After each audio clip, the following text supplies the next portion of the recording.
unpaid seller can recover from the buyer the balance amount on resale when you have taken the possession of the goods as per the legal concepts.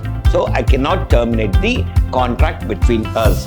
8 to 9 lots are there. Each lot will be a different contract of sale, not all the entire lots here.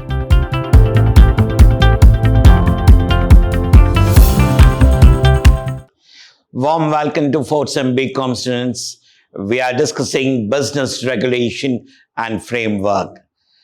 I am Professor Rajesh L.R. from Department of Commerce and Management from Vidhyaashram First Grade College, Temple of Excellence. In our previous session, we discussed about passing of risk, delivery, acceptance of goods by the buyer, installment delivery, and filing a case for breach of contract either by the buyer or the seller. In the present session, we are going to discuss about unpaid seller and the rights of the unpaid seller, auction sale, and trading contracts involving rail or sea transit. The first concept we have here, unpaid seller, section 45 to 54 of Sale of Goods Act 1930. Seller is deemed to be an unpaid seller when he will be called as unpaid seller. All of the price has not been paid or tendered and the seller had an immediate right of action for the price. Means I have sold all the goods here, but still I have not yet received the amount whatever I have to receive from the buyer. If I have not received, I have a right of action for the price from the buyer.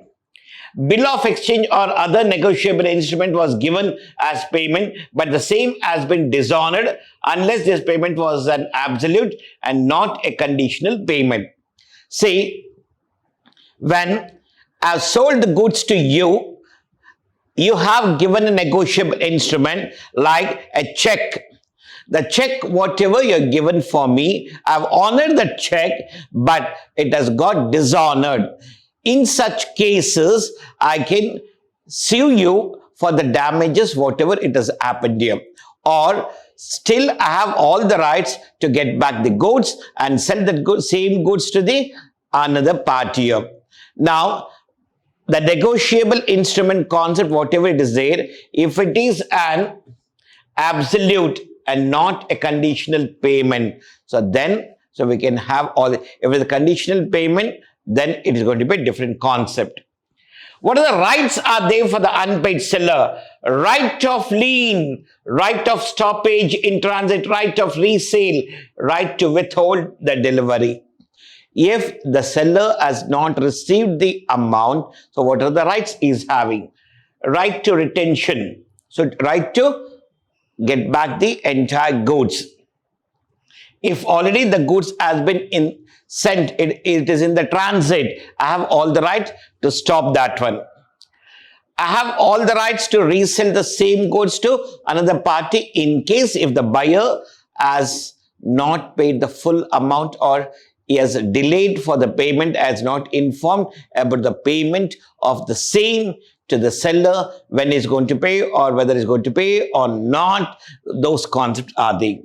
Right to withhold delivery. So, till I get the full amount of the contract, whatever we had between us, up to that, I have all the rights to hold the delivery till I get the full amount. After receiving all the amount, I'm going to give the delivery of the goods for you. There's the same concept what we have here, where goods have been sold without any stipulation as to credit. Here, I've clearly mentioned that one. The goods have been sold you without any stipulation to credit, where goods have been sold on credit, but the term of credit has been expired. See here, I have not given any information that I'm going to sell you the credit in the first concept. The second one, we have sold the goods on credit, but the time was given for 15 days or 30 days when it lapses that one. So, till 15 days over, you have not paid. Even after 30 days also, you have not paid. At that time, I have all the rights to get back the goods. Where buyer becomes insolvent. When the buyer becomes insolvent, the seller has all the right to get back the goods.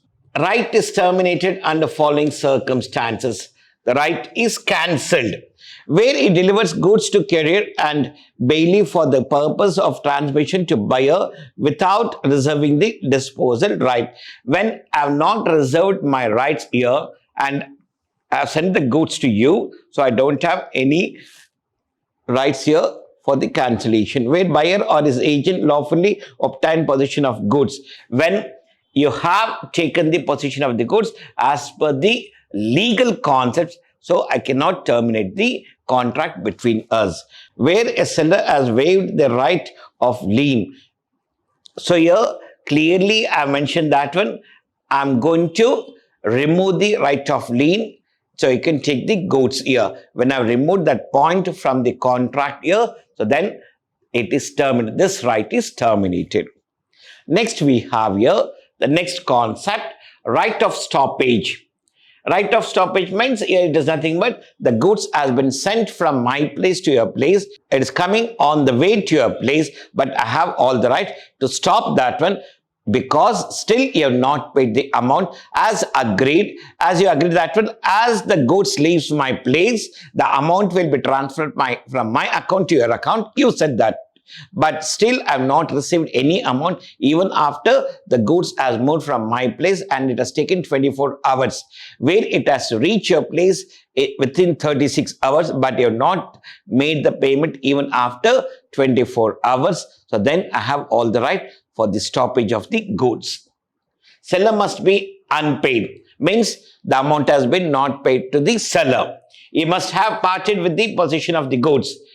Goods are in transit. The goods must be in transit. Buyer has become insolvent. Right is subject to provision of the Act. This right is according to the provision of the Act. It can be used. Goods are deemed to be in transit from the time they are delivered to the transporter or the bailee for the transmission until buyer or his agent takes the delivery of them. Means still it has not reached the buyer, it is still in the transporter hands itself. This right is lost under the following cases. If the buyer has already taken the delivery, so we can't do that one. Acknowledgement by transporter means acknowledgement has been given by the transporter about stating that one the goods has been delivered. Delivered to ship.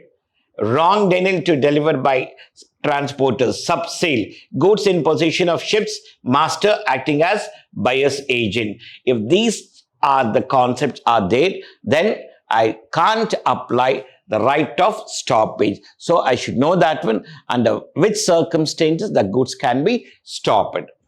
The next one we have here, right of resale. Means I have all the right to sell the goods to another buyer. Where the goods are of perishable nature, buyer need not be informed of the intention of resale. If my goods are perishable and if the actual buyer has not bought the goods by paying the actual price here, I have all the rights to sell the same goods to another third party. Where he gives notice to the buyer of his intention to resell the goods, the buyer does not within a reasonable time pay or tender the price.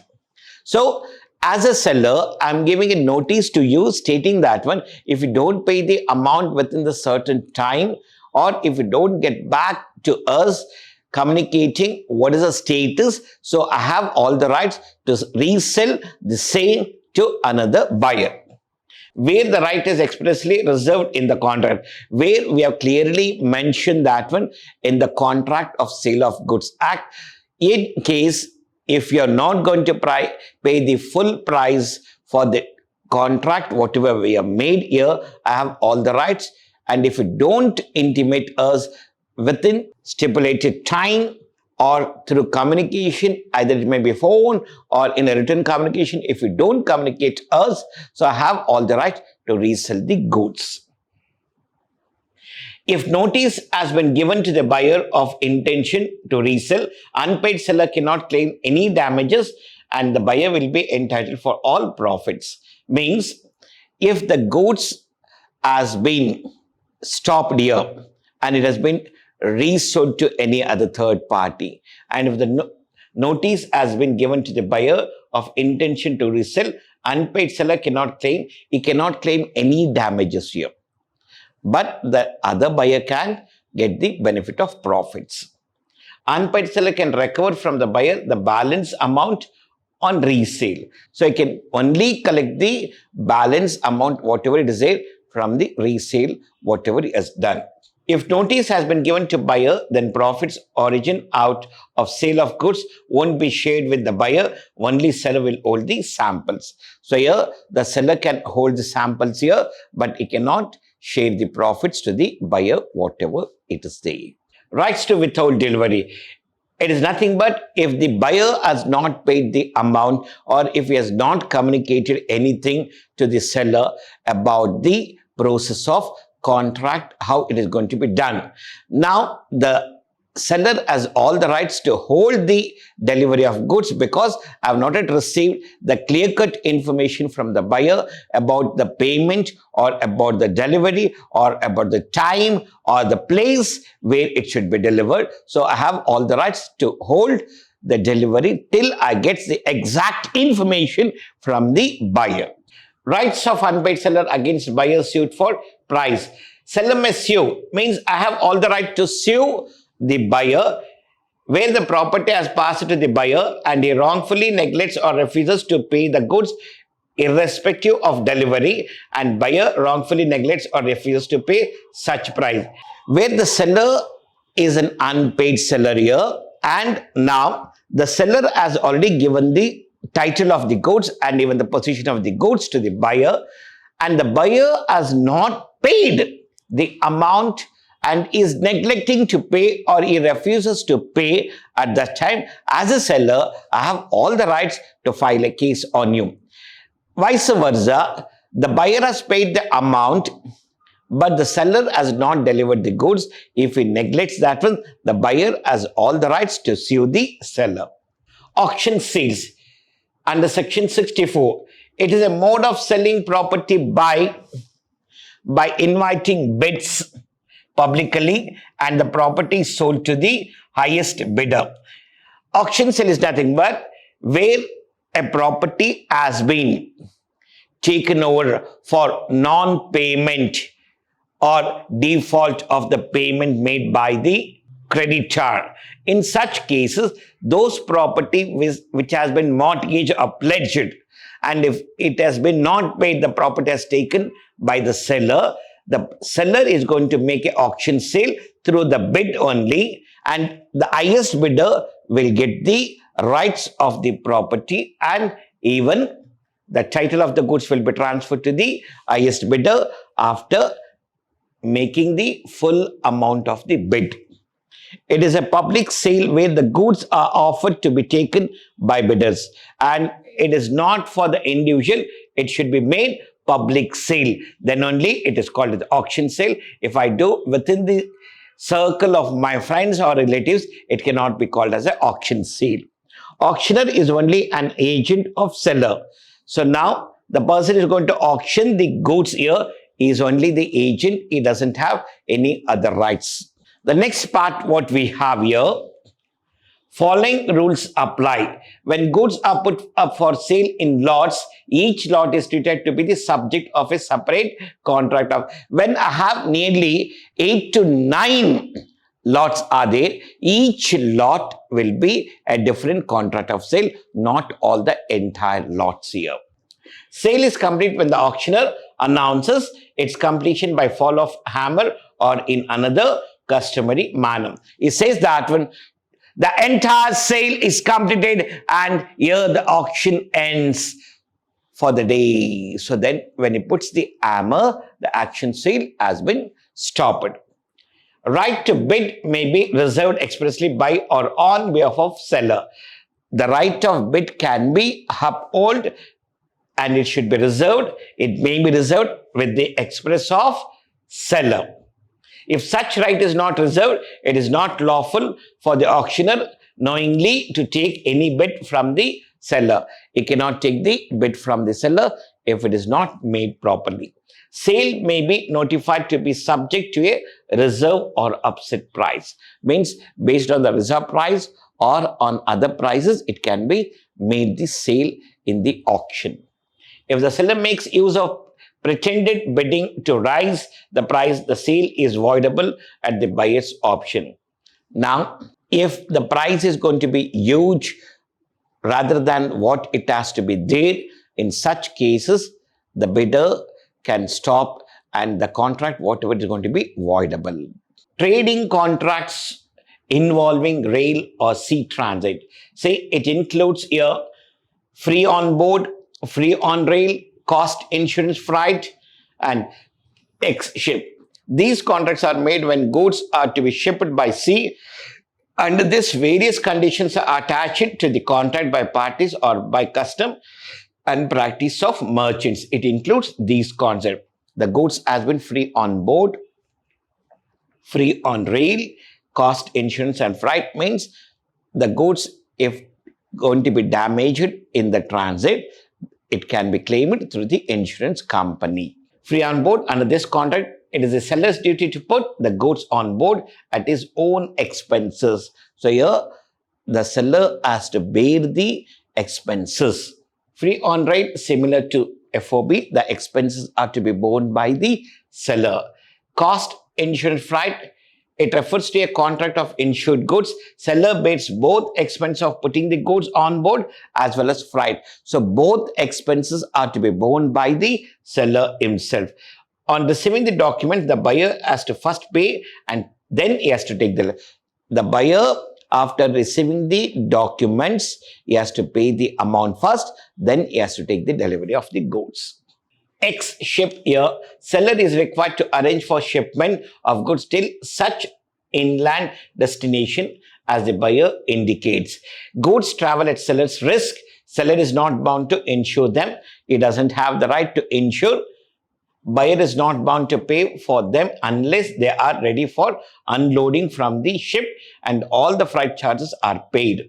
So, till it reaches to the buyer's place, there is no need to pay the amount. After reaching the buyer's place, he can make the payment, but he has to make the payment of only the freight charges are to be paid by the buyer. Thank you to all 4th Sem BCom students. In today's class, we learned about unpaid seller, and it is compulsory for your examination point of view, where you get 15 marks question compulsory on this topic. Just go through this one. In this session, we have explained clearly who is an unpaid seller and what are the rights are there for unpaid seller. Thank you to all 4th Sem BCom students.